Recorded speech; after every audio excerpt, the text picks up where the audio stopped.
Zingaat flavours मध्ये तुमचे खूप खूप स्वागत। आज आपण पाहणार आहोत स्मार्ट गृहिणींसाठी काही smart kitchen tips. Tip number 1, जेवताना तुम्हाला तूप हवे असेल आणि ते घट्ट असेल तर गॅसवर गरम करू नये, त्याला वास लागतो, म्हणून गरम पाण्यात भांडे ठेवावे, म्हणजे तूप पातळ होईल आणि वासही येणार नाही। टिप नंबर 2, चहाच्या भांड्याला डाग पडले असतील तर त्या भांड्याला मीठ लावून घासावे। टिप नंबर 3, पालक शिजवताना तो कच्चा मिक्सरला वाटून मग फोडणीला घातल्यास त्याचा हिरवा रंग कायम राहतो। टिप नंबर 4, हाताला कांद्याचा वास येत असेल तर बेसन पीठ चोळून हात धुवावा। टिप नंबर 5, तळणीचे पदार्थ तळताना तेल उडू नये म्हणून तेलात थोडेसे मीठ घालावे, त्यामुळे तेल उडत नाही। टिप नंबर 6, मेथी धुतल्यानंतर त्याला मीठ लावून थोडा वेळ ठेवा, मेथीचा कडूपणा कमी होतो। टिप नंबर 7, डाळ, शेंगा, बटाटे किंवा केळीचे पदार्थ शिजवताना त्यात चिमूटभर हिंग टाकावा, जेणेकरून पचनास मदत होईल। टिप नंबर 8, मिक्सर जार एकदम स्वच्छ करण्यासाठी जारमध्ये थोडे लिक्विड सोप, थोडासा बेकिंग सोडा आणि थोडे कोमट पाणी घालून मिक्सर फिरवून घ्यावा आणि नंतर धुवून घ्या, जार एकदम स्वच्छ होईल।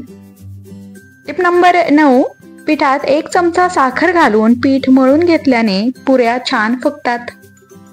टिप नंबर 4, तंदुरी चपाती मऊ राहण्यासाठी कणिक मळताना त्यात थोडे दही घाला आणि कोमट पाण्याने पीठ मळा, तंदुरी चपाती एकदम मऊ आणि कुरकुरीत होईल। Tip number 11, idli dosa mix आंबट असेल तर त्यात नारळाचे दूध घाला, आंबटपणा निघून जाईल।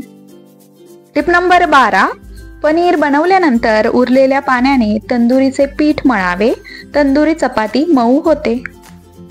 टिप नंबर 13, तूप जास्त कडले असेल तर गरम असतानाच 2 चमचे ताक घालावे, म्हणजे तूप पांढरे होते। टिप नंबर 14, कोबी करताना चिरून झाल्यावर धुवून मीठ लावून ठेवावे, त्यामुळे कोबी चटकन शिजतो आणि उग्र वास देखील येत नाही। टिप नंबर 15, मेदूवडा करताना उडदाची डाळ वाटल्यावर लगेच वडे तळावेत, डाळ वाटून ठेवून आंबवली तर वडे खूप तेलकट होतात। टिप नंबर 16, पुरणपोळीचे पुरण गूळ घालून शिजत आल्यावर त्यात थोडेसे मीठ घालावे, त्यामुळे पुरण छान होते व पोळीची चवही सुरेख लागते। टिप नंबर 17, पुरण शिजवताना हरभरा डाळीबरोबरच थोडेसे तांदूळ किंवा 1 चमचाभर तूर डाळ टाकली तर पुरण चांगले घट्ट व छान शिजते, तूर डाळीमुळे कटही चांगला येतो। टिप नंबर 18, पुरणपोळी सोबत आपण जी कटाची आमटी करतो त्यामध्ये चिंच व गूळ वापरावा, यामुळे आमटी आंबट गोड चविष्ट होते। हरभरा डाळ शिजवलेले पाणी म्हणजेच कट पातळ असतो, पण चिंचेचा कोळ घातल्यानंतर आमटी दाटसर होण्यास मदत होते। टिप नंबर 19, शाबू वडा करताना साबुदाणा चांगला भिजलेला हवा, साबुदाणा भिजवून फुगलेला नसेल तर वड्यात कडकडीत लागतो।